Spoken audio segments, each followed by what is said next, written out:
je prendrais, que je vivrais de façon positive. Parmi les plus belles choses que nous pouvons attendre, le Sénégal-France, le 16 juin prochain à New York. Premier match des Bleus dans cette compétition face aux Sénégalais.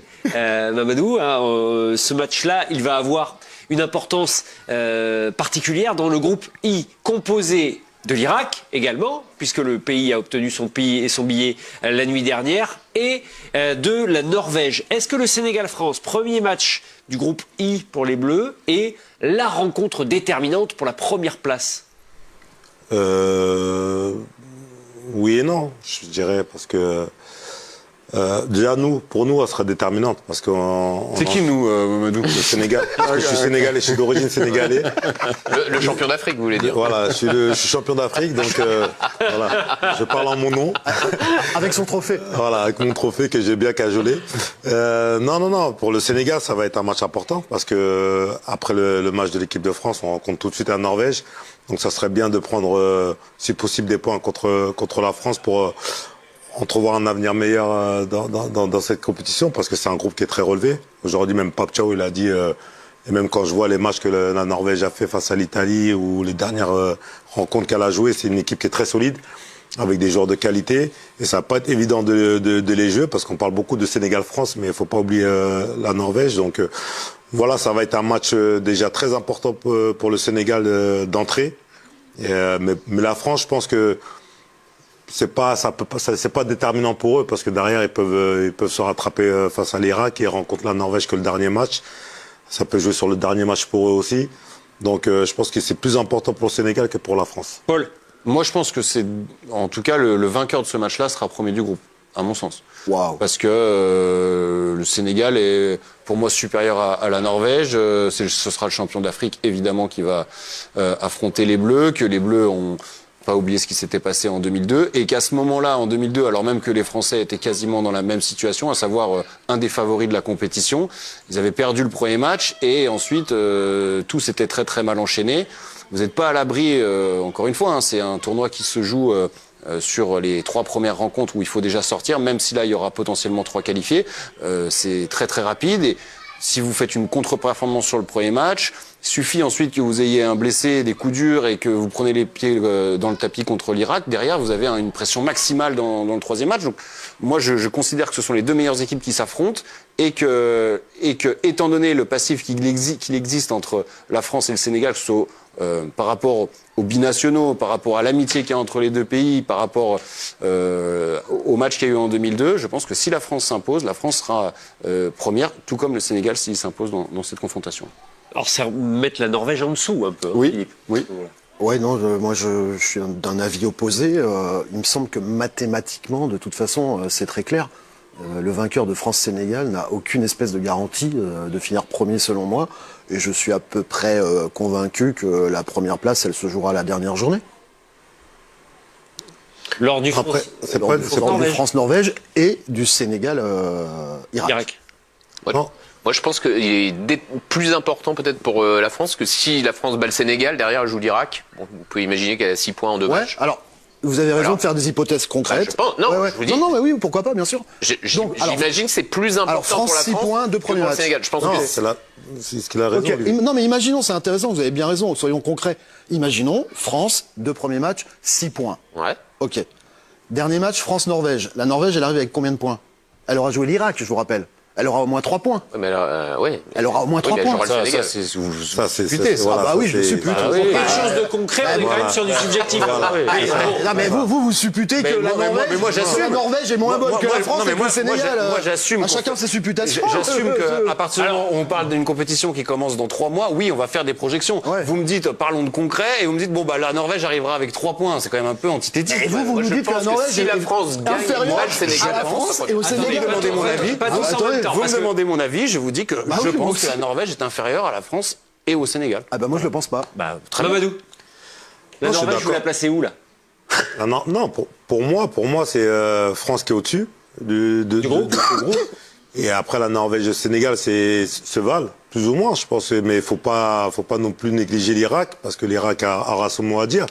On suppose que la France peut potentiellement avoir 6 points. Et au moins, si Abba, je suis d'accord avec Olivier, que si Abba, le Sénégal, a de grandes chances de terminer première du groupe. Je pense. Et c'est toujours difficile, c'est toujours plus difficile quand tu rentres dans une compétition comme ça de perdre le premier match. Donc moi, je pense à ça aussi. Si le Sénégal perd le premier match, aussi la France perd le premier match, après, par la suite, tu le sais mieux que moi, ça devient un peu plus compliqué parce que le deuxième match, on l'aborde différemment. On l'aborde différemment avec beaucoup plus de pression, on n'a pas le droit à l'erreur. On a peur de des blessés, des absents, etc. Donc, non, je pense que sur ce premier match, ça va donner au moins des indicatifs et à savoir qui le vainqueur a de grandes chances de terminer premier de ce groupe.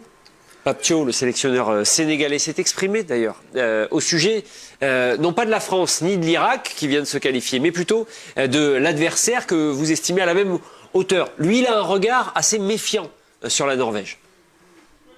Le football norvégien n'est pas à présenter, surtout qu'avec les joueurs qui présentent aujourd'hui sur la scène internationale, on ne les présente pas. Et je pense que c'est une excellente équipe.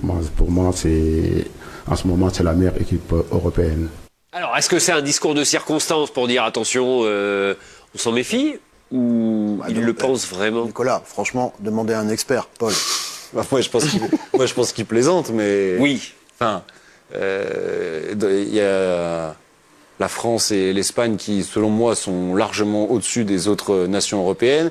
Après ça, vous avez encore une équipe comme l'Allemagne ou l'Angleterre, dont on sait qu'ils seront forcément, ou en tout cas, prêts pour le tournoi. Le Portugal avec son milieu de terrain champion d'Europe. Que j'oubliais, j'estime, Il y en a beaucoup. mais je parle sous le contrôle de Philippe Carayon, mais j'estime que la Norvège fait partie des outsiders européens de ce... Là, vous jetez un pavé dans la mare. Oui, voilà. Là, vous y allez fort. Je dénonce. La Norvège fait partie des outsiders européens. Paul Choucriel, 23h19 dans le Light Football Club. Hier, on a vu le match de la Norvège. Franchement, c'est pas impressionnant. Le match de la Norvège. Au mieux, mais il manquait des joueurs importants. Il manquait des joueurs importants hier. Je veux dire, Sénégal-Norvège, pour moi, ça se vaut. Hein. Non, mais il manquait des joueurs importants. Et je pense que Pape a pris le temps déjà de commencer à étudier cette équipe de Norvège. On a vu des matchs qui étaient très intéressants. Je pense que cette équipe-là, avec tous leurs joueurs, peut faire mal à n'importe quelle équipe. C'est le match qu'on a vu hier, c'est pas très révélateur parce qu'il manquait des Odegaard, il manquait des joueurs clés de ces sélections norvégiennes. Maintenant, de là à dire qu'ils vont gagner la Coupe du Monde, je dirais pas ça, mais c'est une équipe qui aura son mot à dire, surtout dans les premières phases de poule. Vu du Sénégal, comment on hiérarchise à peu près ce groupe? Comme je l'ai dit tout à l'heure, pour nous, la France, c'est les favoris de la compétition, carrément. Non, mais le groupe, donc pronostic sénégalais en général. Non. France 1. Ouais, France 1, et après, pour nous... ça se voit avec la Norvège. D'accord. Ça se voit avec la Norvège. Après, j'enterre pas l'Irak parce que l'Irak, comme je l'ai dit, c'est une équipe qui peut créer la surprise. Mais on se met à la hauteur de la Norvège. Le problème du Sénégal, c'est que vous jouez France et Norvège les deux premiers matchs. Et ça, le calendrier est dur pour vous.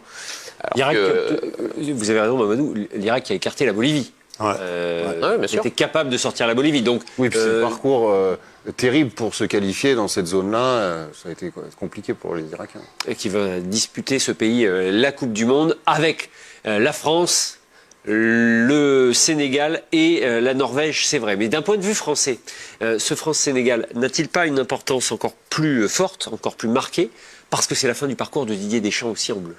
Et que le France-Sénégal, c'est le premier match de la dernière compétition de Deschamps, sélectionneur.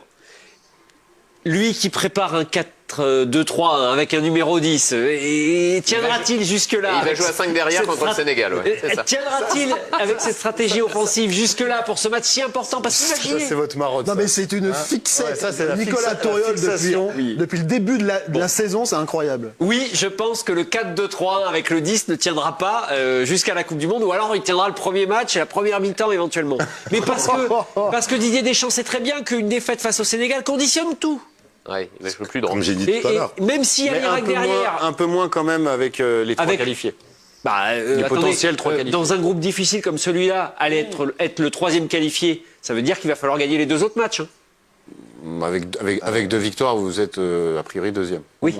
Oui, si vous perdez le premier contre le Sénégal, ça veut dire que vous avez la pression face à la Norvège tout de suite. Ah bah oui, mais avec vous pouvez être meilleur troisième avec 3 points aussi. Bien sûr, et un bon goal average. Et un bon goal average, vous gagnez contre l'Irak et vous perdez les 2 autres matchs, avec un bon goal average, vous pouvez être meilleur 3e. C'est ça qui est aussi, qui rend les choses assez illisibles. Ce que je veux vous dire, c'est que si on prend le groupe B, Canada, Bosnie, Qatar, Suisse, c'est pas trop compliqué de terminer 3e de ce groupe-là. Ça va être assez hétéroclite, je dirais. Là, France, Sénégal, Norvège implique que toutes les équipes ne feront pas le plein de points. Donc être 3e de ce groupe-là sera pas simple. Et je pense qu'il va y avoir une pression supplémentaire. Je suis peut-être le seul autour de cette table. Non, sur le deuxième match, parce que moi je l'ai dit depuis tout à l'heure, le premier match va conditionner le reste de la compétition pour les 3 équipes, pour les 4 équipes. Ouais, mais je trouve que vous allez vite en besogne. Honnêtement, Mamad, comme toi, Paul, là, moi je rejoindrais plutôt Nicolas sur sa dernière intervention. Vu qu'on a un peu le groupe de la mort et que ça, il est dur ce groupe. Oui, c'est vrai. On a 2 adversaires super. l'Irak, excusez-moi, mais Non, mais une Coupe du Monde à 32, même à 32, ça aurait été rare de voir un groupe relevé comme ça. Donc, est-ce que c'est si capital que ça, dans ces conditions-là, et dans ce format-là de compétition, de finir forcément premier? Non, bien sûr que non. L'objectif, c'est de se deuxième, qualifier. est-ce que c'est grave? Non. Et puis meilleur 3e, est-ce que c'est grave? Non. Après, du côté de la France, je sais pas, mais nous, en tout cas, du côté du Sénégal, l'objectif, il est clair, c'est de sortir de ce groupe et de se qualifier pour la phase à élimination directe. Non, mais ce que je veux dire, c'est que vu le caractère relevé, franchement, Olivier, de ce groupe, très relevé. il y a 3 équipes. Dire que, on a les 3, dire on a que les 3 qui gagner vont le se qualifier. premier match sera hyper déterminant pour la première place, moi, je fais pas du tout ce pas-là. C'est juste la différence. Ce sera le 16 juin prochain, bien sûr. On va parler dans quelques instants de Didier Deschamps, qui va donc disputer sa dernière compétition avec l'équipe de France. Où le voyez-vous la saison prochaine, tranquillement au repos, ou déjà dans un grand club? On se posera cette question, et puis on rendra hommage également à Pape Diouf, décédé le 31 mars 2020, il y a 6 ans et un jour. Mamadou Niang, ça a été votre président à Marseille, très proche de lui. On se remémorera quelques moments, et puis vous nous